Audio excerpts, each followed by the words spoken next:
Good afternoon, everybody. I've been home for maybe about 45 minutes. And my wife has a visitor, so I'm letting them chat and whatnot.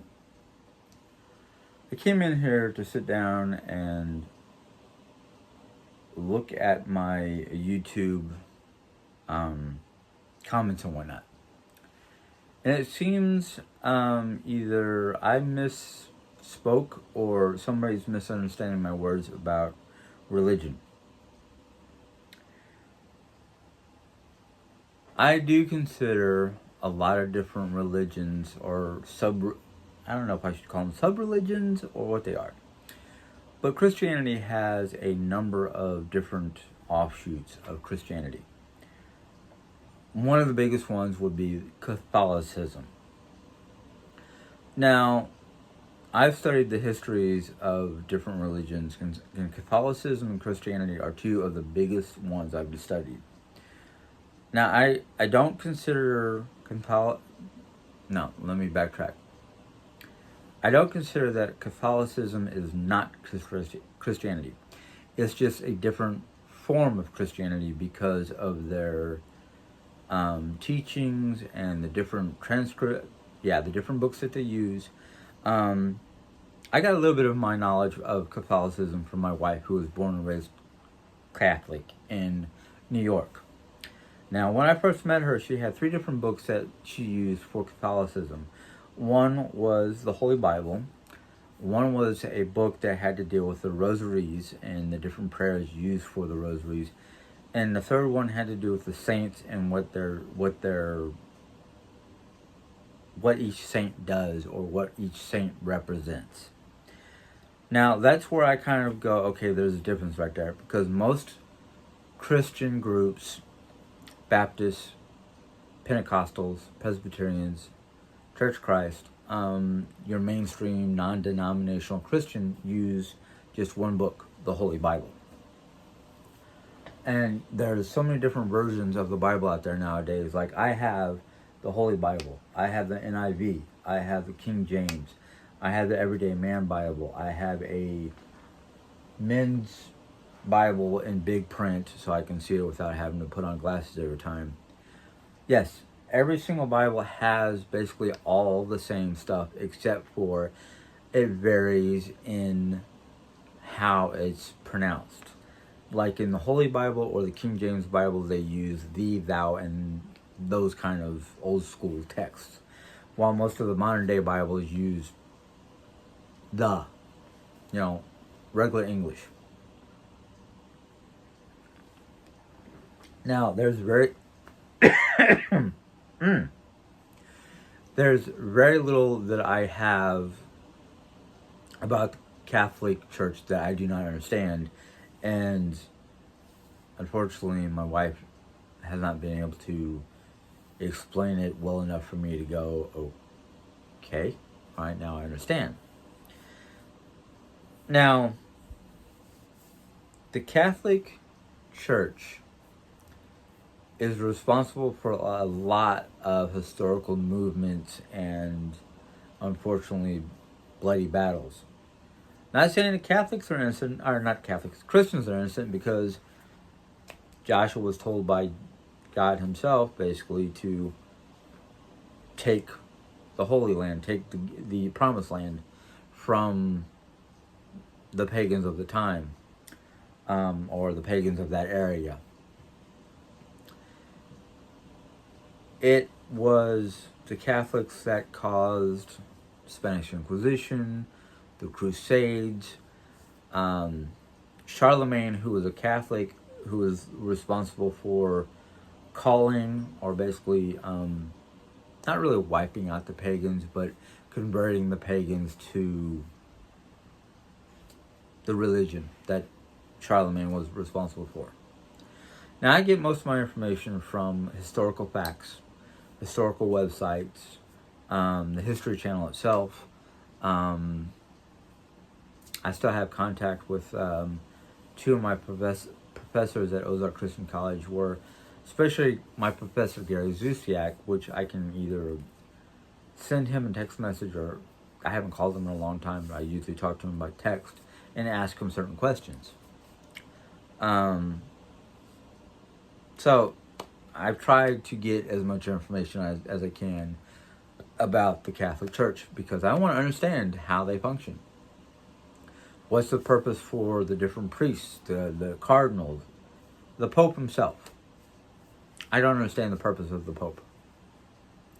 As I tried to explain to the one lady or ladies, two people who I've been going back and forth with since I got home, I don't understand the Pope. The way I was raised as a Christian is the minister or pastor who delivers the sermon on Sunday morning is that he is just the leader of the flock, leader of the church.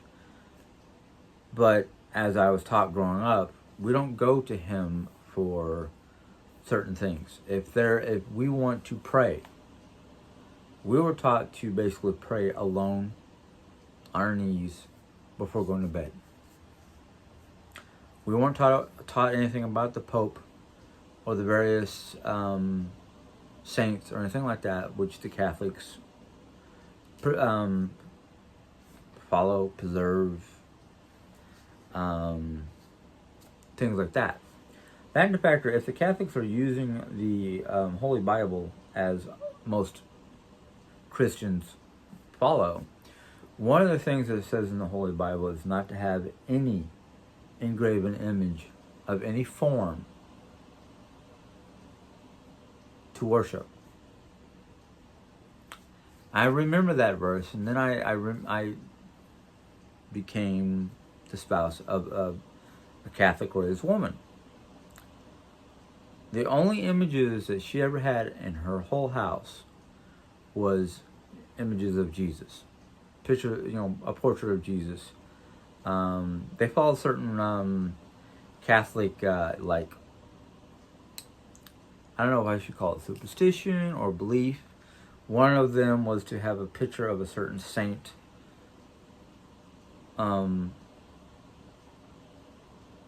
taped to the back wall behind your refrigerator or on the refrigerator itself on the back side, which this particular saint, I don't know the name, so forgive me, was to basically, if you had that on your refrigerator, it ensured that your refrigerator would always be full of food. Okay. All right, interesting.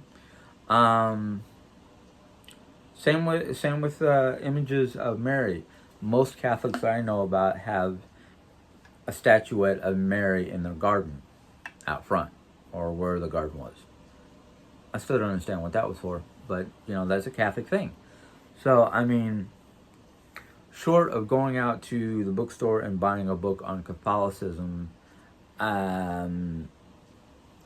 most of my knowledge is hearsay, because I haven't really studied Catholicism in depth.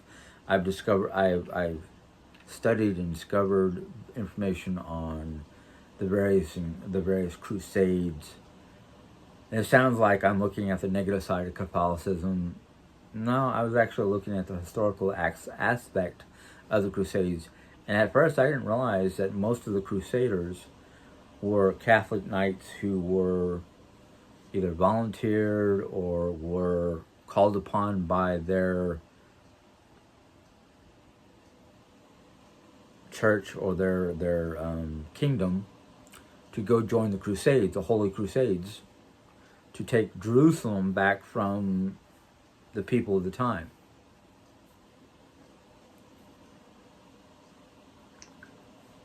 Now, I'm not saying anything bad about any religion, because every religion, even the various Christian religions, have certain things that I don't understand.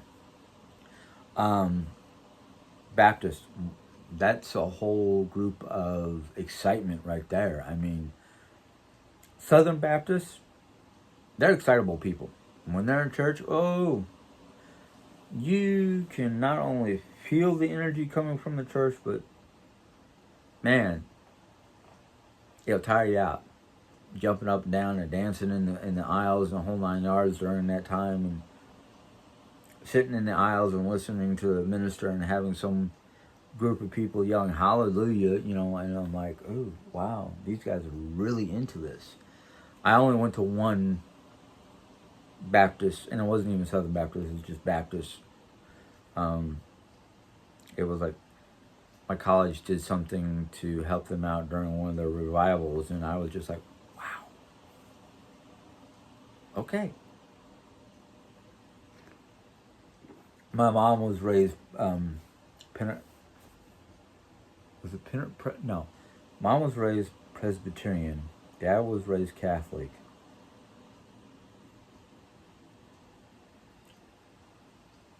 So that was an interesting mix right there.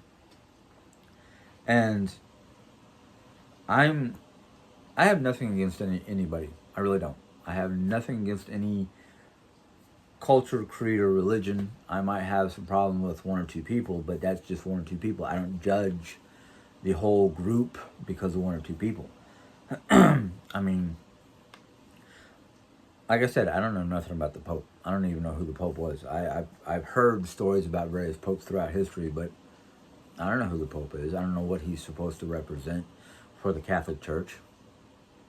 Willing to learn? Yes. Understanding? Well, that might take a little bit longer. My wife has tried to explain it to me, and I still go, I don't understand. He's just an ordinary man who's gone through years of Catholic teachings and works and whatever that made him the Pope.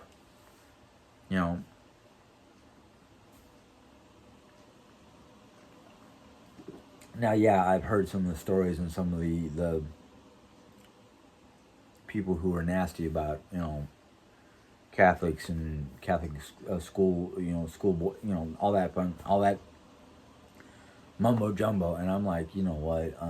Every group out there has a couple bad apples, and yeah, stuff happens, and it's sad when it does. And I just, I heard that,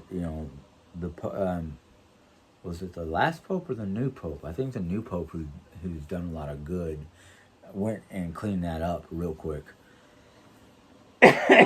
But I deal with Christianity. I deal with my Christian books, and I read them.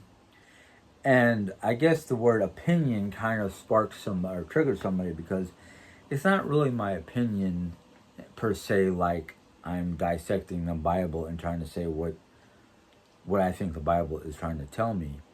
Which, yeah, that would be my opinion of what it's trying to tell me. But I never try to say my opinion is the Bible is wrong. No. I don't have a negative opinion towards the Bible. I have, how can I use what I'm reading to help me? And that's my opinion of how the material that I'm reading speaks to me. Not that I'm trying to rewrite the Bible or say anything against it, because no. One of the main interesting things to me that I've discovered in the past when reading, especially the New Testament, is a lot of times in some of the Bibles I have, there's this area in the bottom which tells you, like, this particular passage pertain or has connections with this particular passage in the Old Testament. I see a lot of that, especially when you get into Revelations, because Revelations talks about Daniel, Psalms, Proverbs, things of that nature. Excuse me. I have been having bad allergies and sinus problems, so I sound a little froggy. Probably end up having to get a hot tea or something, because this cold beverage is not doing me any good. But I'm willing to have open discussion with those who are not, either A, don't understand what I'm trying to say, or B, may have some other viewpoint. Some other viewpoint than mine. I'm not trying to dissect it. I'm not trying to say this is wrong or anything. No. I read the Bible. I talk about how it affects me, or it could affect me in my life, trying to make things better. That's it. Now, for the two ladies who must be very... let me choose the right word so it doesn't sound bad, because I'm not trying to be bad. Very devout. There we go. Very devout Catholics. That's fine and dandy. Maybe your belief in your Catholicism and how you follow Catholicism might have helped you through a lot of hardships that, unfortunately, I did not have a religious group or church or whatever to help me during my dark times in my teens. I had nobody. I had myself and whatever I could read. And surprisingly, yes, I read a lot back then. That's when I just... Thanks to my high school reading teacher, I discovered the joy of reading books that are interesting to me. Now, I have noticed fluctuations in people who... Not everybody wants to hear about religion. Understandable. Not everybody nowadays are interested in religion, because our world has kind of gone topsy-turvy, and some people just have a hard time believing that there is a benevolent, loving God who would allow especially children to fall sick with corona and pass away. Hey, I was 15 years old when my father passed away. Now that I look back at it, because he didn't want to listen to his doctor. But still, I'm like, how does a loving God let that happen to a teenager? When he's in that stage of his life where he needs a father figure to help guide him into manhood. I didn't have that. Mom had a boyfriend who didn't care. He wanted me out of the picture. That was it. And that man was a true master manipulator and puppet master. That's why, after dealing with that man, I know Jerry's not a manipulator. But that's all I'm going to say about that. I'm not going to talk about Jerry or any of that stuff. What I want to talk about is what I want to talk about. The books I want to read, my beliefs. I'm willing to learn from people if they can present source materials or rhyme or reason, not their personal opinion. If you want to talk to me about religion, you want to talk personal opinion, that's fine and dandy, but you're going to have to realize when you start talking about personal opinion and whatnot, and don't give legitimate reason, rhyme, or something I can understand, I'm going to ask you for source material. Source material could be any website that will have your information or the stuff that you're talking about for me to read and learn. Or, hey, if you know about a book at a bookstore or something like that, tell me about the book. I'll try to go pick it up. Or, my local library doesn't have a very good selection on religious resources. I wonder if I can go into a Catholic church without being converted and ask the priest or minister, whatever you want to call them there, for source materials or research materials. There we go.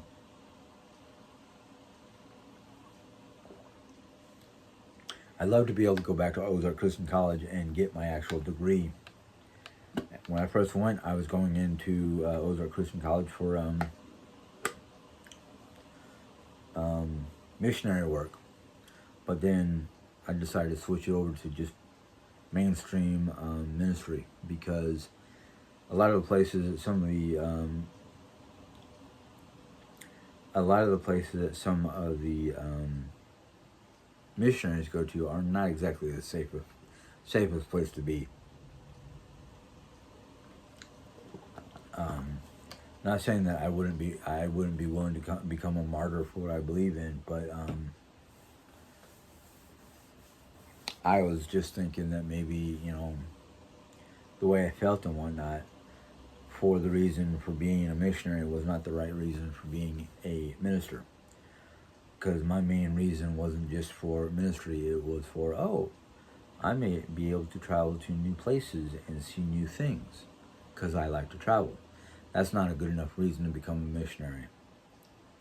So I opted to switch my major into mainstream ministry with a minor in radio.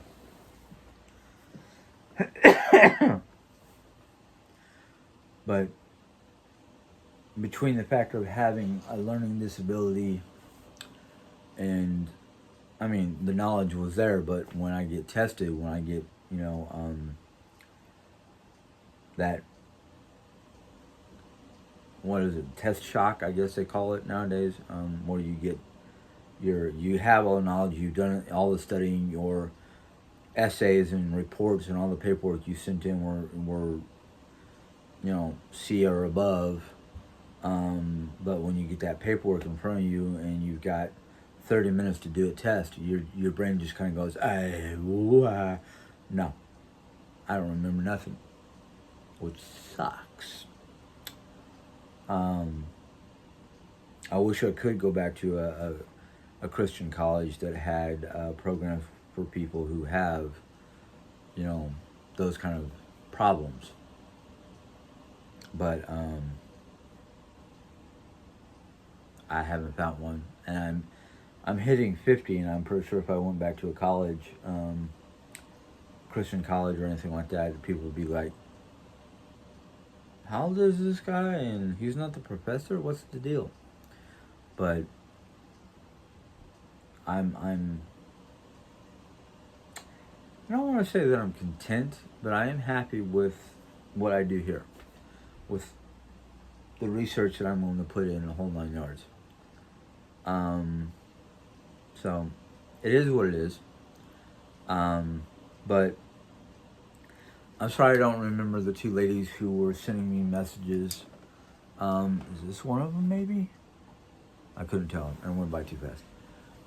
But I'm hoping when they see this video they get a better understanding that I wasn't trying to put Catholicism down or say that it wasn't Christian. I was trying to explain that a lot of the methods that Catholicism has for religious education or teachings or services confuse me, and I would like to know better. I would like to know why it is and what it is between. Jay's told me about the Holy Communion. I understand the Holy Communion because Christians do it. We just don't have a flat wafer. We have a little cracker. Yes? So Carla said you might want to look at the tires on the van. She thought they looked a little low, back ones especially. Okay, well, I haven't gotten a warning light, but yeah, I'll look at those. Well, so we don't get one Friday. Yeah. So tomorrow I figured you'd come home, make sure everything's in the van, all the blankets and pillows and fan. All the stuff whatever. for dry, yeah. And then I'll call Carla and Jacob to search them out. Yeah, I'll try to remember to look at the tires tomorrow. Okay. Okay. I don't always look at my tires. But, no, I mean, if y'all are willing to work with me, I'm willing to learn about your beliefs and how the Catholic Church operates and what the purpose is for the different levels of priesthood, from the lowly priest in your church to the bishops and cardinals and even the Pope. Because, I mean, what I don't understand, this goes for all Christian religions. We're all supposed to be Christians, but why do we have different names? What do we have? Catholics, Protestants, Pentecostals, Baptists. You know, they're all Christians, but they have different names to their title. And I'm like, okay. I guess that's just the way things developed because, when what most Christians consider the first Christian group, which were basically the apostles, the 12 apostles, they were the first Christian church. And they went out and spread the word, spread the gospel, however you want to put it. Then all of a sudden, I don't know when it was that Catholicism began, but it was not the first Christian group. It was the second Christian group. Yet, well, I'll get into detail about what I know about Catholicism and what my history teachings are, not teachings, my history research has taught me. And I am willing to hear everybody out on what they know, what they were taught according to the Catholic Church. Because, yeah, I might be 50. And a lot of people still look at, a lot of people look at me like, you're still learning. Some people look at me like, teach me. Tell me what you know. But this is one of the biggest things that I enjoyed about studying, not only about Jesus himself through the Bible, but other stories and other researchers who talked about the various apostles. And most of those apostles had one particular thing that I enjoyed about them. They wanted to learn more. They did not want to stop learning. They did everything they could to continue their spiritual walk and continue to learning what they were supposed to know, what they were supposed to do, to further enhance God's message. Or not exactly enhance, but further spread it. There we go, spread it, not enhance. Now, I've said it once before and I'll say it again. It does not matter what your religious title is. If you're a Christian, you're a Christian. It doesn't matter if it says Catholic, Pentecostal, Presbyterian, Baptist, any of that on the marquee of your church. If the church is serving God the way the apostles served God, then it doesn't matter what your denominational name is.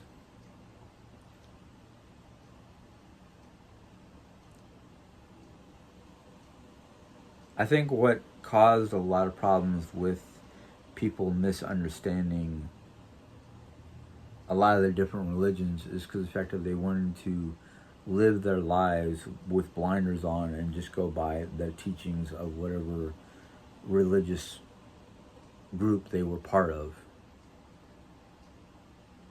But like I was taught back in Ozark Christian College, is Catholics are Christians.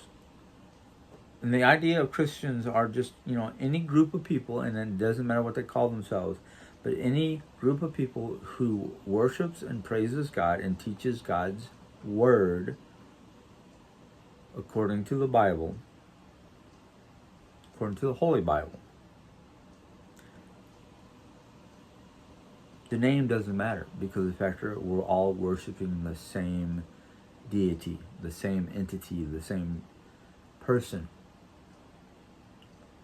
or whatever you want to call God. Yahweh. I am who I am. He's got so many different names that I don't think we know them all. Because he does not have a name like most people.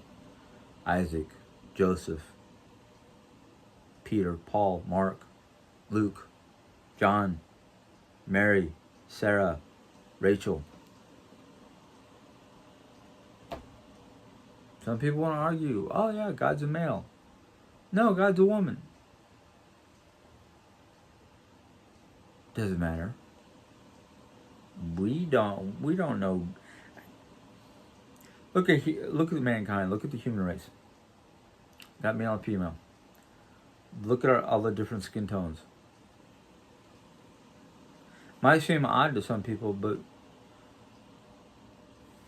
maybe he's a dark-skinned, blue-eyed, red-haired, long-beard, non-gendered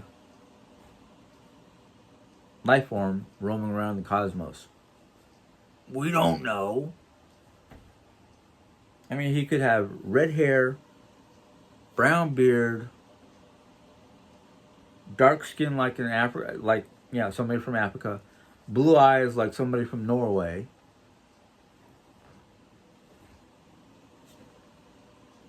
We don't know. Maybe he doesn't even have one specific skin tone.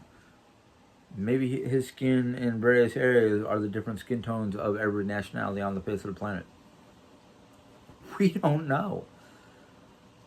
The closest thing we have to an idea of what any of the members of the triune God system, God the Father, the Son, and the Holy Ghost. That's a Catholic thing. I know this because I have Catholic family members. My aunt, and a number of my cousins from Arizona are Catholic. But Jesus was the only physical representation of God we have ever heard of. But Jesus was pale-skinned, dark hair, or not dark hair, like some say he had brown hair. Some say he had light-colored hair. Light skin, light hair, but dark eyes. Brown eyes. Some people say, no, he had blue eyes, fair-skinned, with dark hair. See, the problem is back then they didn't have anybody who painted portraits in color. They didn't have, I don't even think they had, well, they might have had they might have had color back then, but painted portraits, that people could carry around, unless they want to carry a tablet around, hope they don't drop it. I don't know.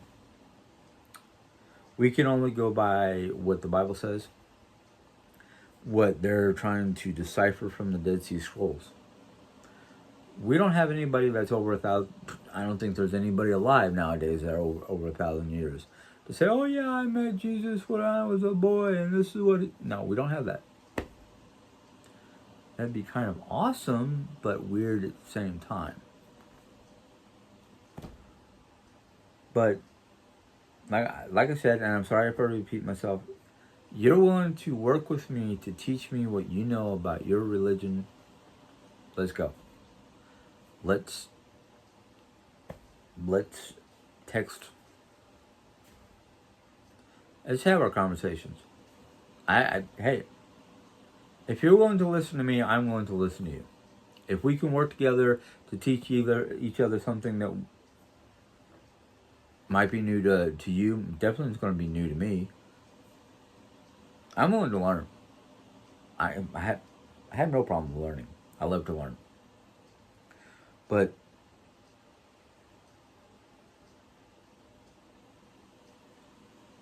sorry, my mind just kind of went blank.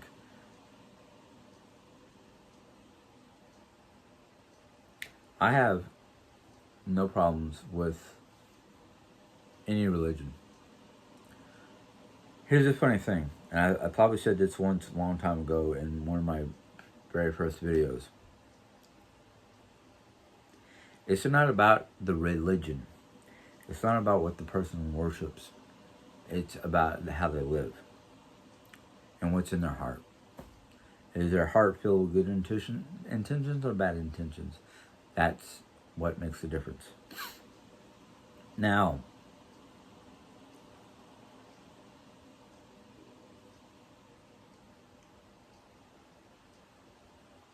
mankind is divided into multiple facets. And here's the funny thing. I sometimes wonder what Jesus would be like or would do or what he would be doing in our modern day era to either fix the wrongs of the world or try to teach this generation. And I don't mean my generation, I mean all generations that are still on this earth, what we're supposed to be doing right. I don't think there's a person today that could do that. Because everybody has their own ideas of right and wrong. Literally everybody. But I know this much from the teachings of the Bible. Jesus sat and broke bread with the lowest of the low of his time. The prostitutes, the murderers, the tax collector, the thief. He sat with them, broke bread, which basically meant have a meal with them, and speak to them as plain as I can speak to you on how they can turn their lives around for good. Now, you wonder, some people might wonder why did you add tax collector? The Bible said tax collector. Why? Because back then, the tax collector, the man who went around home to home, knocking on the door, going taxes to collect money for the Roman Empire or for the temple or whatever, was considered to be the worst. Why? Because if you couldn't pay with coin, you could either pay with livestock, food resources in your larder, cannot pronounce that word, or I've heard about this and I kind of went, huh? Now was it oldest or youngest child? Usually it's the oldest child. So that child can be forced into labor for the Roman Empire. Yeah. That's why tax collectors back then were considered the low of the low. They were even considered lower than a prostitute. Yeah, that's pretty darn low back then. So, but anyhow, I would try to, I don't know about the weekdays, but weekends when I have more time, I will try to do some more research. Actually, no. What I need to do first and foremost is finish American Cozy. Now, because I don't like to rock the boat, I've said it before, I really don't like rocking the boat. I don't like causing people distress or anything like that, just as much as I don't like being distressed. So I'm going to put it up to a vote. I'm going to try to create a tab or a tally. But I want to see votes. And then it's just a simple yes or no vote. Would you prefer me not to do anything with the Bible? Because I know how sometimes talking about religion or politics can be a headache, not only for myself but for others, especially if others do not agree with me. Because I've got to finish the American Cozy. I've got all the Nordic stuff that I can be talking about. I've got other books that are not really the Bible, but they are based on religious teachings. So, I mean, talking about those, reading those books and talking about those is not the same thing to me as reading the Bible, because it's going by what they have to say. I mean, Max Lucado, Resolution, which is from a movie, Not a Fan, which was actually written by Kyle Idleman, who was one of the people who helped tutor me at Ozark Christian College. I've got all kinds of books up there. Actually, one of them might be pretty good because of recent issues. The Love Dare, which was based on the movie Fireproof, or vice versa. I can even grab one of my daily devotional books and just read the daily devotional and see how it pertains to my day. But the main question is, would you prefer me not to, yes or no, on reading the Bible and telling you how I feel, what it's trying to say to me? I know a lot of you will be like, oh, you do you.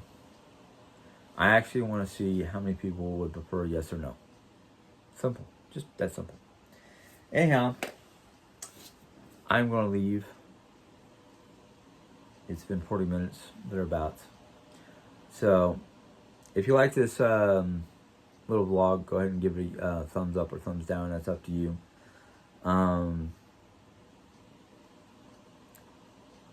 If you have any questions or comments or answer to my question, go ahead and put that in the question comment box. And if you're new to this channel and want to join and want to hear about, what I feel to, the American Cozy book or Norse mythology, maybe Christian, based materials, go ahead and join. If you do decide to join, you click on that subscribe button, and after that, a little bell pop up, and click on that bell, and YouTube will let you know when I put in my next video. So until next time, talk to you guys later. Bye.